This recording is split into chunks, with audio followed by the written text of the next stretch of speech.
Hello friends, Diwakar study classes पे आपका स्वागत है।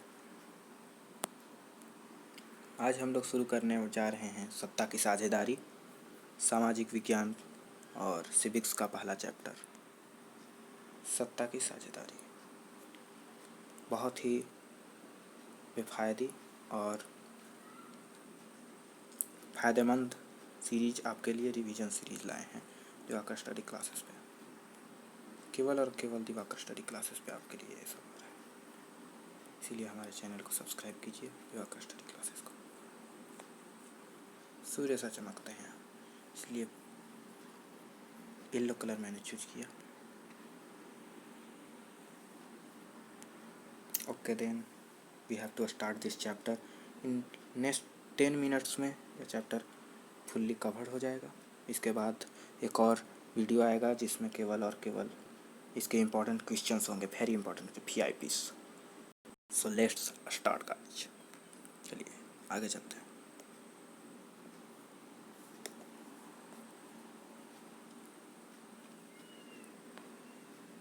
हमारे जो टॉपिक सत्ता की साझेदारी प्रस्तुत करता है हमारे दिवाकर स्टडी क्लासेस बेल्जियम और श्रीलंका के माध्यम से हम उदाहरण लेंगे। किस तरह वहाँ सत्ता की साझेदारी हुई या जो कुछ भी हुआ वो सब देखेंगे। इसमें कैसे सब कुछ हुआ वहाँ, ठीक है। नेक्स्ट फ्यू मिनट्स में आपको सब क्लियर हो जाएगा। तो स्टार्ट करते हैं, जर्नी को शुरू करते हैं।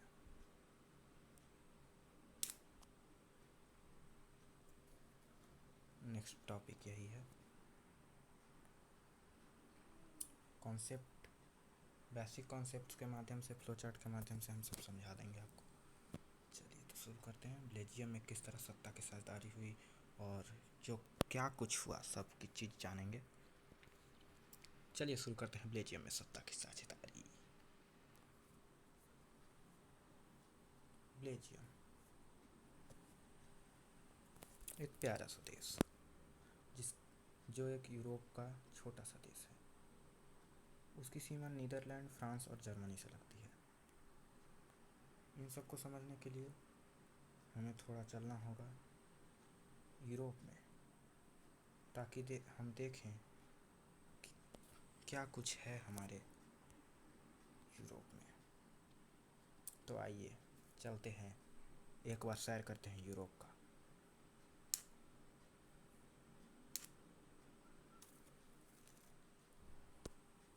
ये है हमारा यूरोप। बेल्जियम का झंडा जर्मनी के झंडे से मिलता जुलता लगता है, लेकिन जर्मनी का झंडा जो आपको डाउनवर्ड की तरफ दिखेगा और यह थोड़ा वर्टिकली चला गया है, सीधा चला गया है, इरेक्ट है। तो आपको बेल्जियम खोजना है। फटाफट बताइए बेल्जियम कहाँ है इस इतने बड़े यूरोप के नक्शे में। बेल्जियम आपको दिख रहा हो तो बताइए, इतना बड़ा यूरोप का नक्शा बेल्जियम है कहीं तो बताइए, दिख रहा हो तो कमेंट कीजिए हमें किस कलर में है बेल्जियम। चलिए तो कमेंट कर दिया होगा आप लोगों ने। शुरू करते हैं। ये है हमारा जो बेल्जियम है, वो यहाँ पे ये है हमारा बेल्जियम, छोटा सा बेल्जियम, जिसके देखिए कौन किस किस से सीमा मिल रही है। फ्रांस से मिल रही है, तो जर्मनी से, लक्समबर्ग छोटा सा यहाँ पे लक्समबर्ग से मिल रही है, नीदरलैंड से मिल रही है। तो 1 2 3 हो गया, ये 4 हो गया। चारों तरफ से 4 लोगों को याद रखिए, Netherland, Germany, Luxembourg, France. France, Germany, Netherland, Luxembourg. साथ में बोलिए, France, Germany, Netherland, Luxembourg. Belgium की सीमाएं इसी से, इन्हीं लोगों से मिलती जुलती दिखती है, ठीक है। कंसेप्ट क्लियरिंग के लिए आप लोगों को मैप के साथ हम समझा रहे हैं किस तरह से है। यही है हमारा बेल्जियम।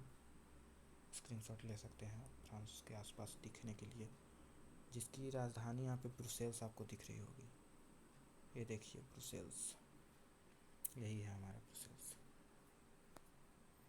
यह है हमारे बेल्जियम का जो राष्ट्र तिरंगा, जो हमारा तिरंगा होता है उसी तरह का झंडा है वहाँ का, जो भी वहाँ कहते होंगे, खैर, लेकिन यह झंडे की तरह ही है। फिर से चलते हैं प्रीवियस स्लाइड में। आगे हम लोग प्रीवियस स्लाइड में ये तो हमने यहाँ पे जो हमारा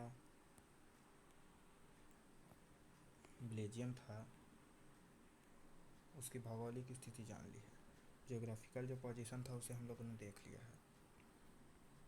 अब हम लोग चलते हैं क्षेत्र और जनसंख्या की ओर। चलिए तो चलते हैं क्षेत्र, एरिया एंड पॉपुलेशन। चलिए, क्षेत्रफल में हरियाणा से भी छोटा, जनसंख्या में 1 करोड़ से थोड़ी ज़्यादा, तो 1 करोड़ अर्थात हमारे बिहार, हमारे दिल्ली, हमारी जो कहें कि महाराष्ट्र, गुजरात, ये सब राज्यों से छोटा क्षेत्रफल की दृष्टि से, माफ़ कीजिएगा जनसंख्या की दृष्टि से। क्षेत्रफल की दृष्टि से हरियाणा से भी छोटा है, अर्थात बहुत ही छोटा है। कॉन्सेप्ट को ध्यान रखिएगा, हरियाणा से छोटा। कुछ पूछेगा कि जनसंख्या या क्षेत्र के विषय में कोई भी प्रश्न आता है, सीधा हरियाणा से छोटा, जनसंख्या में 1 करोड़ से थोड़ा ज़्यादा, विशेष कुछ लिखने की ज़रूरत नहीं है। ओके, देन इसको भी समझने के लिए हम लोग वही स्लाइड में जाएंगे। हरियाणा को हम लोगों ने जोड़ लिया है। यह है हमारी ये पृथ्वी पर दिखता हरियाणा, जो कि चांद से लिया गया सैटेलाइट व्यू में यहाँ पे है। हरियाणा हमारा बेहतरीन लग रहा है। पंजाब है उधर, लुधियाना, हमारे कई राज्य सब यहाँ पे दिख रहे हैं। ये हमारी बाउंड्री हमारे हरियाणा की, देखिए कितना बड़ा सा दिख रहा है।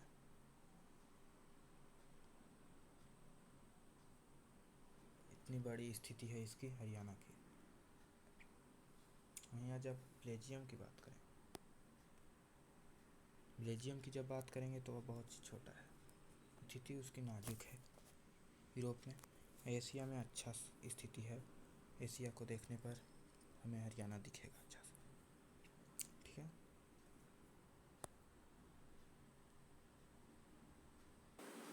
चलिए तो जातीय संरचना देखते हैं। हमारे बेल्जियम की जातीय संरचना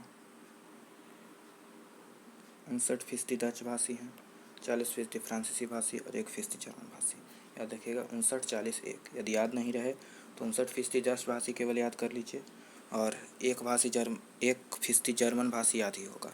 59 1 60, 100 में से घटा दिए, कहीं भी रहेगा तो 100% आदमी रहेंगे, उसमें से घटा दीजिए 40% आ गया, यानी फ्रांसीसी भाषी बाकी बचे हैं 40%। इस तरह ट्रिक भी हो गया।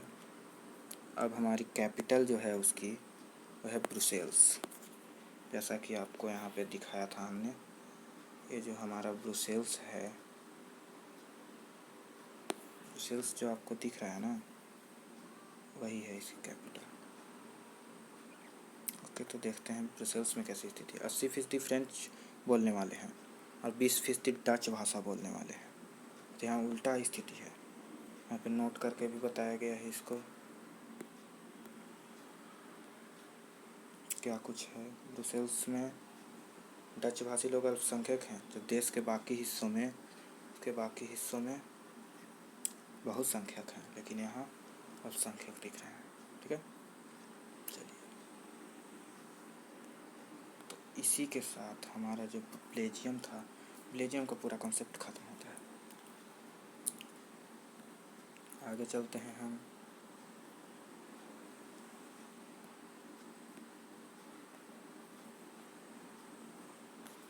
चलिए, तो ये सब तो हम लोगों ने समझ लिया। श्रीलंका का कॉन्सेप्ट शुरू होता है यहाँ से। श्रीलंका को तो आप जानते ही होंगे। भौगोलिक स्थिति है इसकी एशिया में एक छोटा सा द्वीप, तमिलनाडु के तट से थोड़ी दूरी पर स्थित है। देखिए तो इसको देख लेते हैं। देखिए यहाँ पे आपको ये है हमारा श्रीलंका। ये जो हमें थोड़ा सा दिख रहा है आपको, ये है हमारा तमिलनाडु से नज़दीक। यहीं पे लोग कहते हैं कि राम सेतु बांध था। छोड़िए वो सब की बातों को, सीधा चलते हैं। ये है हमारे श्रीलंका का झंडा, शेरशाह। चलिए, यही जानना था श्रीलंका कॉन्सेप्ट के आधार पे हम लोगों ने समझ लिया है। जनसंख्या में करीब 2 करोड़ लोग रहते हैं यहाँ पे, लेकिन बेल्जियम से ज़्यादा हो गया है। हरियाणा की जनसंख्या के बराबर है। याद रखिएगा, हरियाणा की जनसंख्या से कम था, लेकिन यहाँ ज़्यादा है। हरियाणा ये है जो हम लोग जान चुके हैं। ये है हमारा हरियाणा और हमारा है श्रीलंका। दोनों लग रहे हैं कि एक जैसे, थोड़ी स्थिति तो है। चलिए जातीय संरचना देखते हैं। जातीय संरचना यानी एथनिक शब्द से भी कुछ प्रश्न आ जाते हैं। एथनिक का अर्थ होता है जातीय, याद रखिएगा। एथनिक का अर्थ जातीय, कुछ भी आए तो एथनिक में जाति का वर्णन कर देना है, ठीक है। 74% सिंहली भाषी लोग हैं, 18% तमिल भाषी लोग हैं, 13% श्रीलंका के नागरिक हैं जिन्हें श्रीलंकाई तमिल कहा जाता है, और 5% यहाँ पे कॉन्सेप्ट छूटा है। 5% जो बचे ना तमिल, 5% भारतीय तमिल है। भारतीय तमिल है, समझिए क्या होंगे, लिखने की जरूरत नहीं। ऐसे समझें तो 5% बाकी जो बचे वो हमारे स्थिति हमारे भारतीय तमिल है, ठीक है। देखिए तो आपको फिर से ले चलते हैं। देखिए ये जो क्षेत्र यहाँ पे है, ये जो इधर का क्षेत्र,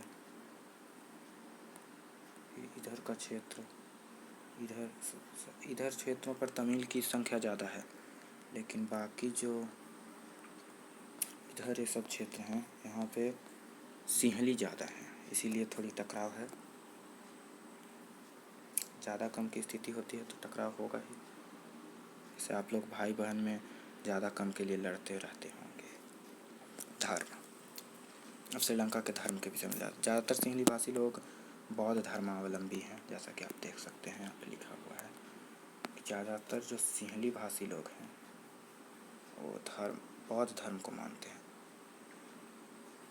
ज़्यादातर तमिल हिंदू और मुसलमान हैं। हिंदू मुसलमान की श्रेणी यहाँ पे समझ रहे होंगे आप लोग, वही में से आते हैं।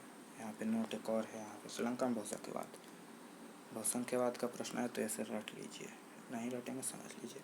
मानता कि केवल बहुसंख्यक समुदाय का ही देश पर शासन होना चाहिए, हर एक के लिए कानून बनाना चाहिए। इसमें श्रीलंका की इच्छाओं और ज़रूरतों को पूरा असम्मान होता है, मान नहीं होता है। यानी बहुसंख्यवाद पर क्वेश्चन आया तो एक मान्यता यह है कि केवल बहुसंख्यक समुदाय ही देश पर शासन होना चाहिए। बहुसंख्यक समुदाय का ही हर एक के लिए कानून बनाना चाहिए, वही बनाएगा। यानी बहुसंख्यक समुदाय ही हर एक के लिए कानून बनाएगा और अल्पसंख्यक जो होंगे उनकी इच्छाओं का हनन करेगा। यही कॉन्सेप्ट था इसमें। श्रीलंका का भी कॉन्सेप्ट खत्म, इसे समझ ही लिया। आगे बेल्जियम में समायोजन कैसे हुआ। इसके बाद क्या होता है कि बेल्जियम अपनी स्थिति को सुधारने के लिए कार्य करता है, लेकिन श्रीलंका ये सब कुछ नहीं करता है। वह शांति से बस अपनी स्थिति पर पछताता रहता है। तो चलिए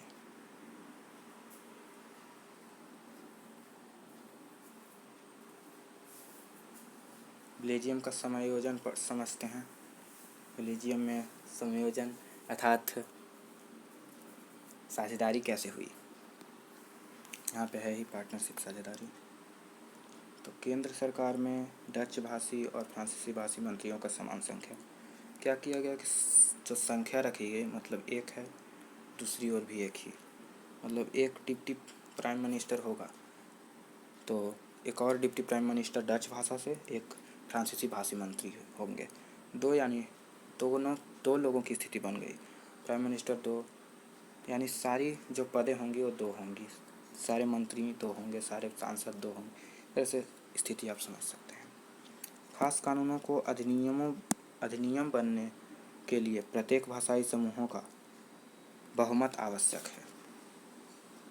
इसको समझ, खास कानून जो बनाने जाएंगे, जो खास तरह की कानूनें बनाई जाएगी, उसको अधिनियम बनाने के लिए, जो खास नियम बनाने के लिए सभी भाषा समूह, चाहे वह डच भाषी हो या फ्रांसीसी भाषी हो, दोनों की इच्छा जरूरी है। ठीक है। राज्य सरकार को केंद्र सरकार के अधीनस्थ नहीं बनाया गया। राज्य सरकार जो केंद्र सरकार के अधीनस्थ रहती थी, उसे राज्य सरकार को स्वतंत्र कर दिया गया, उसे किसी भी प्रकार की बाधाएं नहीं दी गई। ब्रुसेल्स जो था हमारा, जो ब्राज़ील, माफ़ कीजिएगा, बेल्जियम की राजधानी थी, उसे पृथक सरकार रखा गया वहाँ पे, और दोनों भाषाई समूहों का समान प्रतिनिधित्व वहाँ पे होता है। ठीक है, वहाँ पे दोनों भाषाई समूहों का समान प्रतिनिधित्व होता है, यानी डच भाषी भी वहाँ पे मंत्री होते हैं, फ्रांसीसी भाषी भी, दोनों का समान प्रतिनिधित्व होता है। 50% डच भाषी, 50% फ्रांसीसी भाषी, इस तरह से इसको समझ सकते हैं। चलिए, तीसरा कॉन्सेप्ट है, एक तीसरी सरकार होती है जिसका निर्वाचन भाषा, संस्कृति और शैक्षणिक मुद्दों के बदले डच, फ्रांसीसी और जर्मन भाषियों द्वारा होता है। तीसरी सरकार होती है जिसे सांप्रदायिक सरकार या सांस्कृतिक सरकार कहा जाता है। शैक्षणिक मुद्दों के बदले डच, फ्रांसीसी और जर्मन भाषियों द्वारा इसका चुना जाता है सरकार। ठीक है। बेल्जियम में जो समायोजन था, अकोमोडेशन इन बेल्जियम, समाप्त होता है।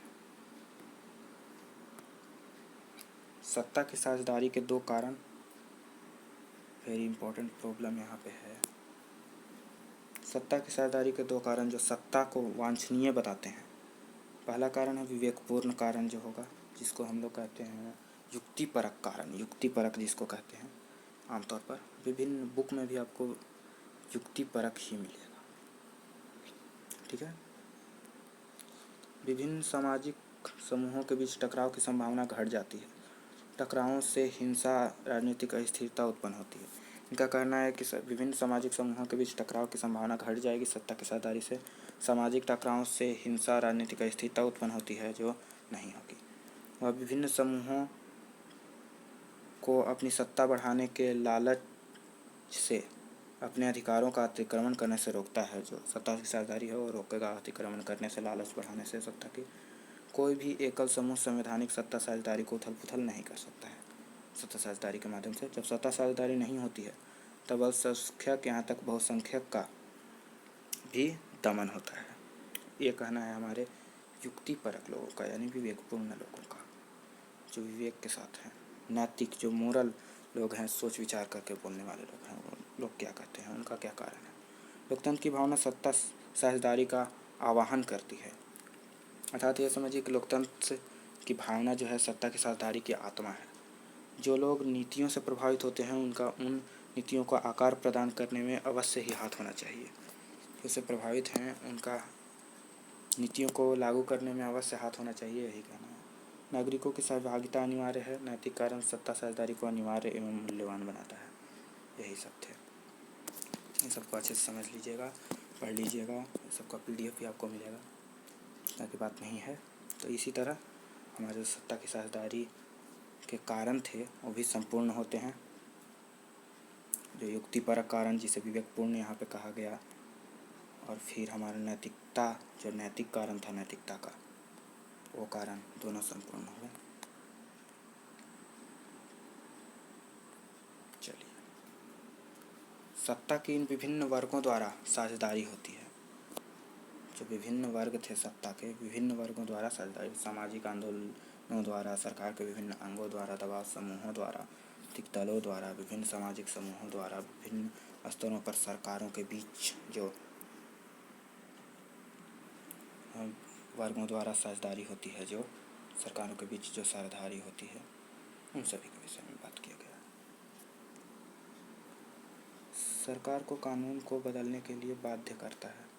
सामाजिक आंदोलन जो है वो सरकार को कानूनों को बदलने के लिए बाध्य करता है। दहेज एवं समयपूर्ण शादी के लिए बाध्य करता है। विधायिका, कार्यपालिका, न्यायपालिका इसके अन्य सरकार के विभिन्न अंगों में काम करते हैं। आपको पता ही होगा, विधायिका विधेयक पारित करती है, कार्यपालिका कार्य करती है उस पर, और न्यायपालिका उसको लागू करती है, लागू करने वालों पर न्याय करती है कि वो गलत है या सही। ठीक है। दबाव समूह वे सरकार को प्रभावित करते हैं, नीतियाँ बदलने के लिए बाध्य करते हैं। दबाव समूह जो होते हैं नीतियाँ बदलने के लिए प्रभावित करते हैं, प्रभावित भी करते हैं सरकार को। प्रसिद्ध कर्मचारी और उद्योगपति होते हैं। आमतौर पर उद्योगपति होते हैं या प्रसिद्ध कर्मचारी होते हैं। ठीक है। तो दबाव समूह का कार्य आप लोग समझ ही गए होंगे। राजनीतिक दल क्या करता है, अब इस पर विचार करते हैं थोड़ा। अरे सब थोड़ा इरेज कर लेते हैं। ठीक है। तो राजनीतिक दल क्या कार्य करते हैं, इस पर थोड़ा विचार करते हैं। प्रतियोगिता में बढ़ चढ़कर हिस्सा लेते हैं जो राजनीतिक दल होते हैं। जब किसी भी दल को बहुमत नहीं मिलता है तब गठबंधन सरकार बनती है।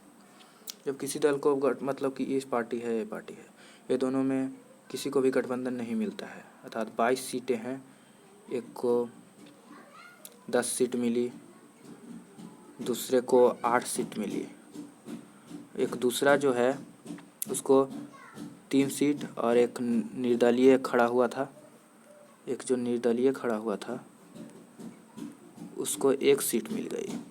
तब यहाँ पे समझिए कुल सीटों की संख्या यहाँ पे 22 है। बहुमत किसी के पास नहीं है। बहुमत लाने के लिए इन लोगों को 12 चाहिए, क्योंकि देखिए बहुमत का क्या फॉर्मूला होता है, कुल संख्या बटा 2 + 1, 11 हुआ, 11 + 1 12। उम्मीद है कि आप लोग समझ गए होंगे इसको। ठीक है। तो इन लोगों को किसी की सरकार नहीं बनी है, तो बिना सरकार के तो लोकतंत्र है होगा ही नहीं। तो क्या करेंगे लोग सरकार बनाने के लिए, यहाँ पे विचार करने वाली बात हो गई, क्या किया जाए। तो इसीलिए संविधान में एक रखा गया है कि ये दोनों गठबंधन कर सकते हैं, या फिर ये इससे गठबंधन, या मतलब तीनों गठबंधन कर सकते हैं। ऐसी स्थिति हो सकती है यदि गठबंधन करने की स्थिति बनती है तो यहाँ पे देखते हैं कौन कौन गठबंधन, मतलब ये दोनों गठबंधन करता है। 10, 8, 18, 12 से ज़्यादा हो जाएगा, इन दोनों की सरकार बन जाएगी एक अलग। तो ये दोनों गठबंधन करता है, 11 ही होगा। इन लोगों को एक इसकी सहायता लेनी होगी यदि ये मना कर देता है। समझिए बात को, गौर से समझिएगा। मना कर देता है तो फिर इन लोगों की सरकार नहीं बन पाएगी और इनकी सरकार ध्वस्त हो जाएगी। तो इस तरह से गठबंधन होते हैं बहुमत न मिलने की स्थिति में। ठीक है। उम्मीद है कि ये भी आप लोग समझ गए होंगे गठबंधन की बात। ये सब 9th में आप लोगों ने पढ़ा होगा। वैसे यदि आप इसको समझ चुके हैं तो आगे बढ़ते हैं। चलिए, दलों को सत्ता के लिए बने रहने के लिए काम करना पड़ता है। देखिए दल यहाँ पे बहुत बड़ी बात है, दलों को सत्ता में रहने के लिए काम करना पड़ता है। तो लोग कहेंगे, कुछ लोग सोच रहे होंगे क्यों करना पड़ेगा, बिना काम करने भी चल सकता है। लेकिन यदि वह दल काम नहीं करता है तो अगले चुनाव में उससे वोट नहीं मिलेगा। ऐसा हो सकता है कि यदि वह दल चुनाव लड़ना ही नहीं चाहता हो, एक ही बार में सोचता हो कि एक बार सब लूट पाट के चल दें, ऐसी स्थिति हो सकती है। इसके लिए न्यायपालिका बैठी है जो कि सज़ा सुनाएगी उन लोगों को। लेकिन इसीलिए दल ऐसा स्थिति नहीं करते हैं, क्योंकि वो जानते हैं कि आगे भी चुनाव लड़ना पड़ेगा क्या, चुनाव लड़ना ही है, इसीलिए वो ऐसा कार्य नहीं करते हैं। ठीक है। तो विभिन्न सामाजिक समूह, धार्मिक और भाषाई समूह, जो धर्म के विषय में सोचे वो धार्मिक समूह हो गया, और जो भाषा के विषय में सोचे वो भाषाई समूह हो गया। ठीक है, समझ गए होंगे आप लोग। जैसे धार्मिक समूह जो सिंहली और जो तमिल थे उन लोगों को, जहाँ श्रीलंका में हम लोगों ने बात की थी, चलिए चलते हैं थोड़ा श्रीलंका के विषय में। श्रीलंका में जो हम लोगों ने यहाँ बात की थी बौद्ध धर्मावलंबी और हिंदू और मुसलमान की, ये सब स्थिति आप लोगों ने समझी थी, उसी सब के बारे में वहाँ पे बात हो रही है। धार्मिक जो हम लोगों ने समूह की बात की, इसी विषय में बात थी। भाषाई समूह जो भाषा पर जोर देते हैं, जैसे कि डच भाषी, ये सब बेल्जियम में हम लोगों ने देखा था। भाषाई समूह को भी दिखा देते हैं। बेल्जियम में देखिए डच भाषी, भाषा पर डच भाषी मतलब डच भाषा बोलने वाले, भाषी यहाँ पे लगा हुआ है। ये सब आम सेंटेंसेस आप लोग जरूर जानते होंगे, हिंदी के छात्र होंगे आप लोग तो। ठीक है, चलिए आगे देखते हैं। केंद्र या संघ तथा राज्य सरकारें, विभिन्न सरकार के बीच जो होनी चाहिए वो केंद्र सरकार के बीच, संघ सरकार के बीच तालमेल होना चाहिए, साझेदारी होनी चाहिए। नहीं तो यदि कुछ गड़बड़ी हुई तो सरकार अच्छे से नहीं चल पाएगी, वहाँ की व्यवस्था खराब हो सकती है। नगर पालिकाएँ और पंचायतें, स्थानीय स्वशासन, देखिए स्थानीय स्वशासन भी होता है। स्थानीय स्वशासन क्यों होना चाहिए, ऐसे प्रश्न आ सकते हैं, तो आप हम लोगों को कमेंट करके बताइएगा कि स्थानीय स्वशासन, स्थानीय जो स्वशासन है,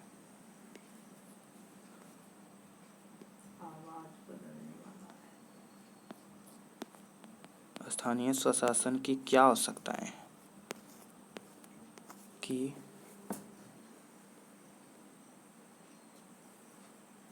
क्या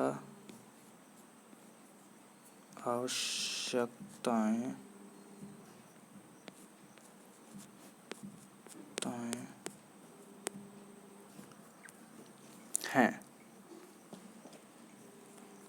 ठीक है, अब हम लोगों कमेंट करके ज़रूर बताइएगा कि स्थानीय सरकार जो है, स्थानीय स्वशासन जो है, सरकार जिसे हम कहते हैं, उसकी क्या आवश्यकताएं हैं, उसकी क्या आवश्यकता है। इसमें कोई नैतिक जो कारण बताया था वो सबको लिखने की ज़रूरत नहीं है, इसमें आप सीधा उत्तर दीजिएगा। ठीक है, और जो हम लोगों ने आज बताया उसका PDF भी मिल जाएगा। ठीक है,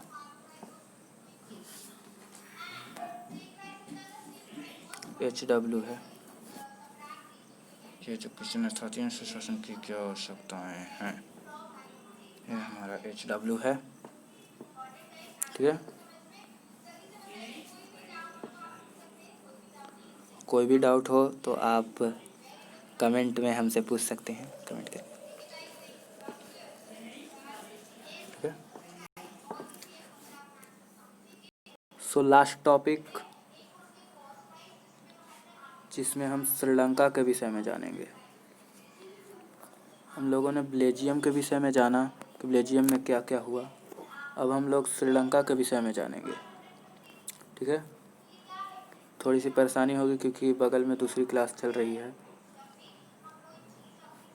ठीक है, तो चलिए आगे बढ़ते हैं। आ गया हमारा, तो देखिए 1948 में श्रीलंका स्वतंत्र राष्ट्र बना। ठीक है, श्रीलंका के विषय में जान रहे हैं। 1948 में श्रीलंका था वह स्वतंत्र राष्ट्र बना। सिंहली समुदाय के नेताओं ने निम्नलिखित प्रकार से शासन पर प्रमोद जमाना चाहा। यहाँ पे गलत हो गया है थोड़ा सा, ये जो आप इसको काट दीजिए, प्रभुत्व जमाना चाहा।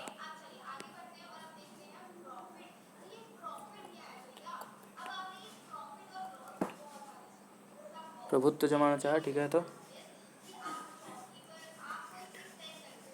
कंप्यूटर से गलती हो गई है थोड़ी। ठीक है, आगे बढ़ते हैं।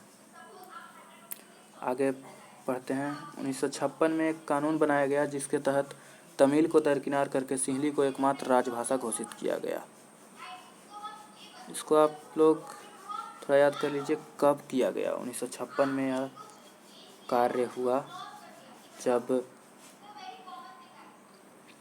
सिंहली को एकमात्र राजभाषा घोषित कर दिया गया।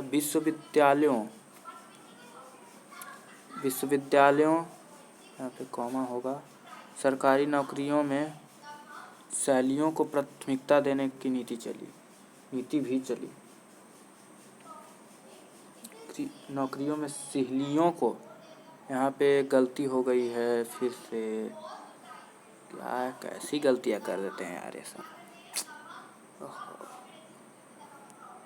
छोड़िए, चलिए तो सिंहली यहाँ पे कर लीजिएगा।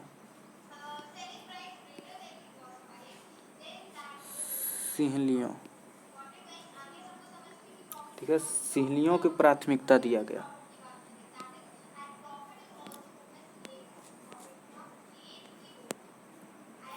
सिंहलियों को प्राथमिकता देने की जो नीति थी वो चली, ठीक है।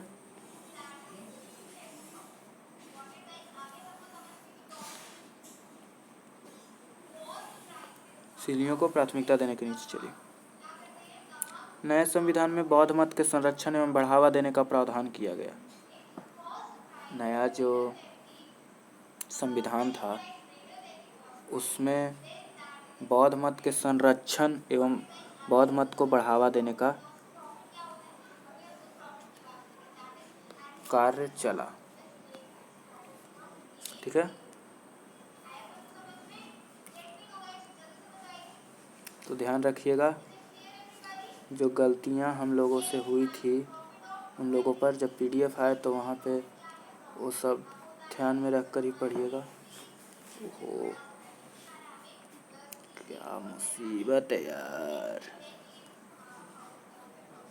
अरे यार। चलिए, थोड़ा टेढ़ा सा है पर अच्छा कॉमा है। आगे बढ़ते हैं। लास्ट डे है हमारा। देखिए यहाँ पे दिख भी रहा होगा आप लोगों को, 11 में से 10वां, समझिए कि अंतिम स्लाइड ही कहिए कि लास्ट वाला। तो थैंक यू, सब्सक्राइब, ये सब का चीज़ रहता है, ठीक है। तो चलिए, सरकारी फैसलों में श्रीलंकाई तमिलों में नाराज़गी बढ़ाई। में नहीं, यहाँ पे ने होगा, ये ध्यान रखिएगा। यहाँ पे थोड़ा सा गलती हुई है।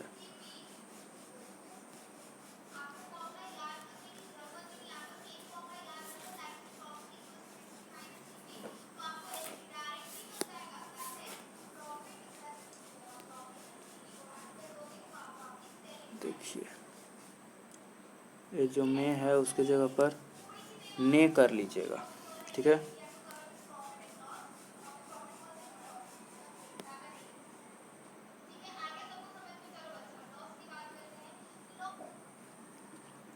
यहाँ पे में नहीं होगा, ने होगा। श्रीलंकाई फैसलों, सरकारी फैसलों में लिखा गया था, लेकिन श्रीलंकाई फैसलों ने होगा। यहाँ पे लिख देता हूँ मैं थोड़ा सा,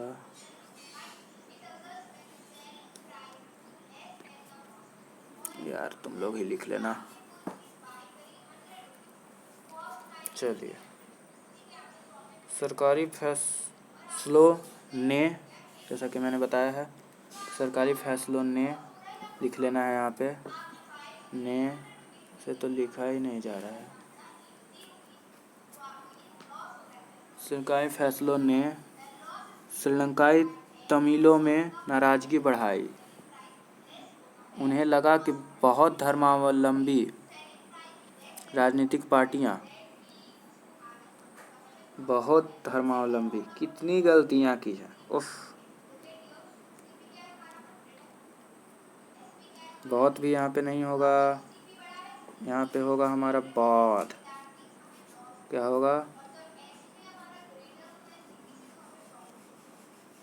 बौद्ध होगा हमारा।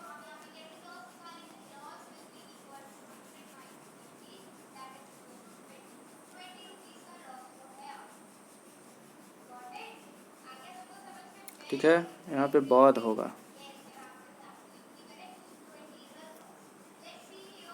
फिर इसका यहाँ पे मैं आपको इसको लिख देता हूँ।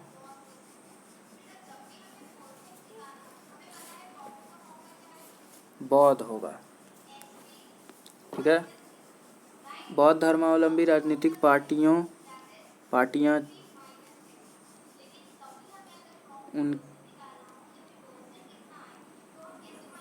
उनकी सांस्कृतिक एवं भाषा को लेकर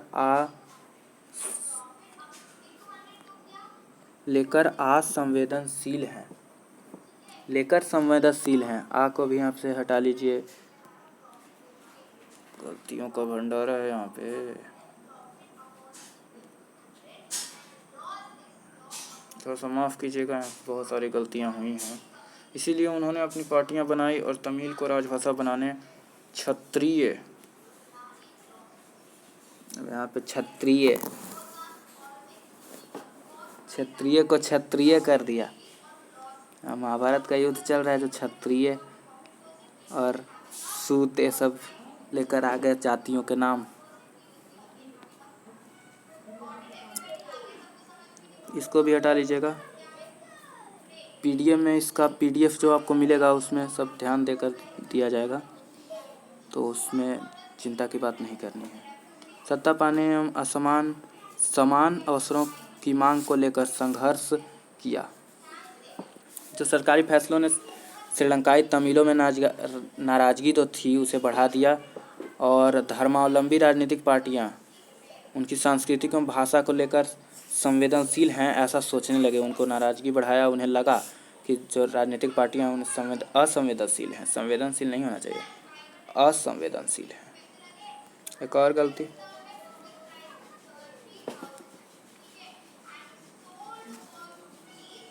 जगह नहीं है उतना कि अ घुसा सके उतना में।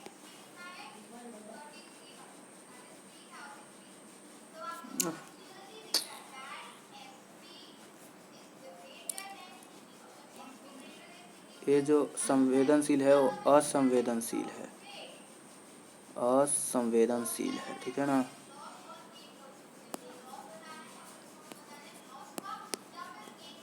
है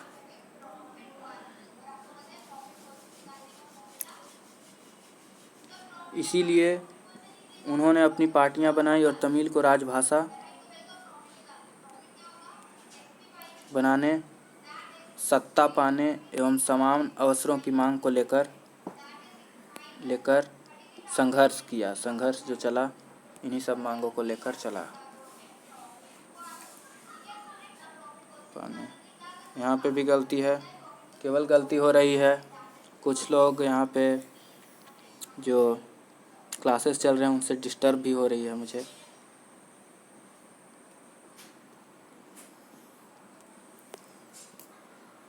सत्ता की मांग को ठुकरा दिया गया। 1980 तक स्वतंत्र सरकार की मांग चली। ध्यान रहे, यह मांग केवल उत्तर पूर्वी श्रीलंका जहां तमिल अधिक रहे वहीं उठी। वाह वाह, एक सही सेंटेंस निकला है। कंप्यूटर महाशय से कोई गलती नहीं हुई इसमें। आगे देखते हैं। इसके बाद यह टकराव गृह युद्ध में परिणत हो गया। ये जो 1980 तक स्वतंत्र सरकार की मांग चल रही थी और उत्तर पूर्वी क्षेत्रों में पूरी एकदम संघर्ष हो रही थी, वह सब गृह युद्ध में परिणत हो गया। कई लोग मारे गए, संघर्ष जारी रहा, कई लोग प्रवास कर गए, यानी एक देश छोड़कर दूसरे देश चल गए। प्रवास का डिफिनीशन जानते ही होंगे। यही सब गलतियाँ बहुत सारी हुई। तो इस तरह हमने पे आज जो हमारा चैप्टर था सामाजिक विज्ञान का और सिविक्स का चैप्टर सत्ता की साझेदारी, जिसे हमने आज बेल्जियम श्रीलंका के माध्यम से और फिर उसके बाद सत्ता की साझेदारी के कारण एकोमोडेशन अर्थात समायोजन कैसे हुआ, साझेदारी, विभिन्न वर्गों द्वारा साझेदारी में सहभागिता, श्रीलंका तो ये तो जान ही गए लास्ट में। Thank you.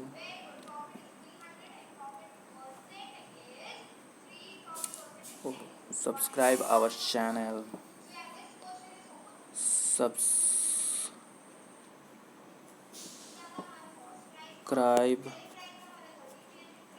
our channel.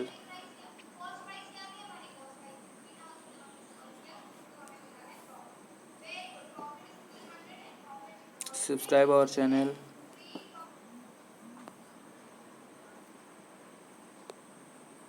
Shortcut लिखता हूँ, दिवाकर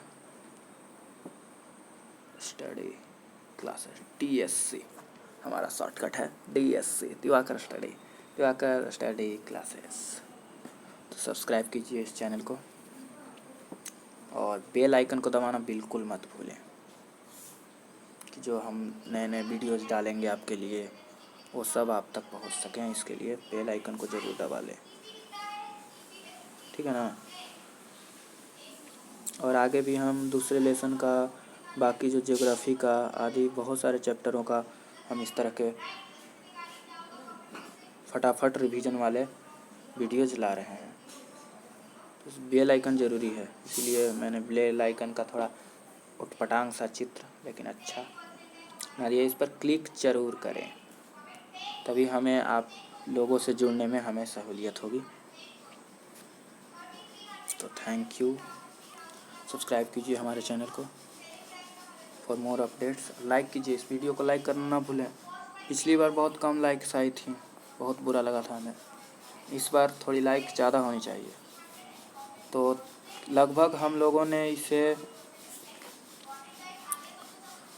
30 मिनट्स या 35 मिनट्स में कंप्लीट कर लिया होगा। बाकी तो बाद की बातें हैं, बातचीत हुई उस सब में थोड़ी समय गई, लेकिन 35 मिनट्स तक हम लोगों ने इसे कवर कर लिया था।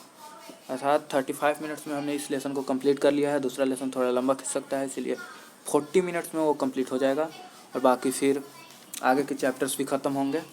तो इसीलिए हमारे चैनल से ज़रूर जुड़े रहिए, दिवाकर स्टडी क्लासेस से जुड़े रहिए आप लोग। दिवाकर स्टडी क्लासेस आपका एकमात्र चैनल जो 9, 10, 8 to 10 के लिए है।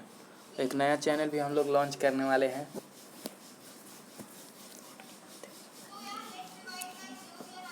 माफ़ कीजिएगा, चैनल नहीं, हम लोग नए अंदाज शुरू करने वाले हैं और एक सीरीज भी शुरू होगा, नए अंदाज में रिवीजन। अच्छा, रिवीजन सीरीज एक शुरू हो चुका है, अगला होगा नए अंदाज में रिवीजन, जो कि हम लोगों को नया अंदाज जो सरप्राइज है आपके लिए, ठीक है। तो इसी तरह जुड़े रहिए हम लोगों के साथ। दिवाकर स्टडी क्लासेस को सब्सक्राइब कीजिए। बाय बाय, टेक केयर, बल्ले बल्ले। और last to have a high five. Go on, give a high five. I have to go. Yeah. Bye bye.